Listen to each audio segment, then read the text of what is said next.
जब सुने के होई भोजपुरी गाना बस बजे के चाही गाना। धीरे धीरे ए राजा धीरे धीरे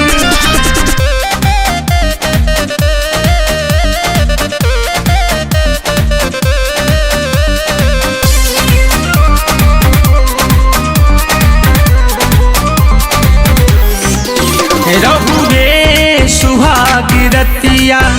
राजा जी उतरले नाथिया रहु रे सुहाग रतिया राजा जी उतरले नाथिया रही हम ककरी के भतिया धीरे धीरे रोआ गनगनाई दिहले कमर के नीचे मुचुकाई दिहले धीरे धीरे रोआ गनगनाई दिहले कमर के नीचे मुचुकाई दिहले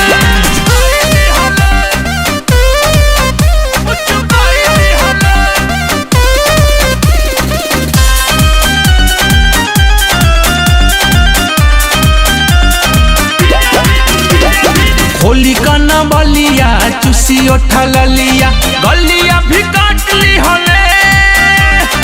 आँख से आँख मिला के ऊपर जामे साट ली हले होली कना बलिया चुसी उठल लिया गलिया भी काट ली हले आँख से आँख मिला के में साट ली हले लहंगा कमर से खींचे चुनरी गिरा के पीछे कुर्ती के बीचे बीचे प्यार वाला बटन दबाई दिहले कमर के नीचे मुचुकाई दिहले धीरे धीरे रोआ गनगनाई दिहले कमर के नीचे मुचुकाई दिहले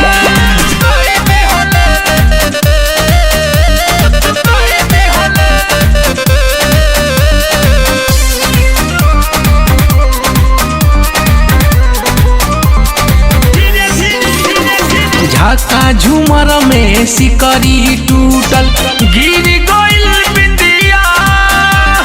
रात भबाजल चूड़ी छागल उड़ गइल निंदिया झाका झूमर में सिकरी टूटल गिर गइल बिंदिया रात भबाजल चूड़ी छागल उड़ गइल निंदिया मल मल के चादर चमके छेजिया के फूल गम के खेला भइल नु जाम के रिंकू ओझा रोहित के सिखाई दिहले कमर के नीचे मुचुकाई दिहले अनिल मनीष सिखाई दिहले कमर के नीचे मुचुकाई दिहले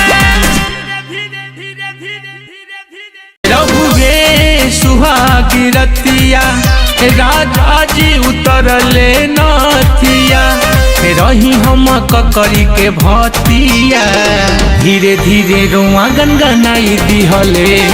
कमर के नीचे मुचुकाई दिहले।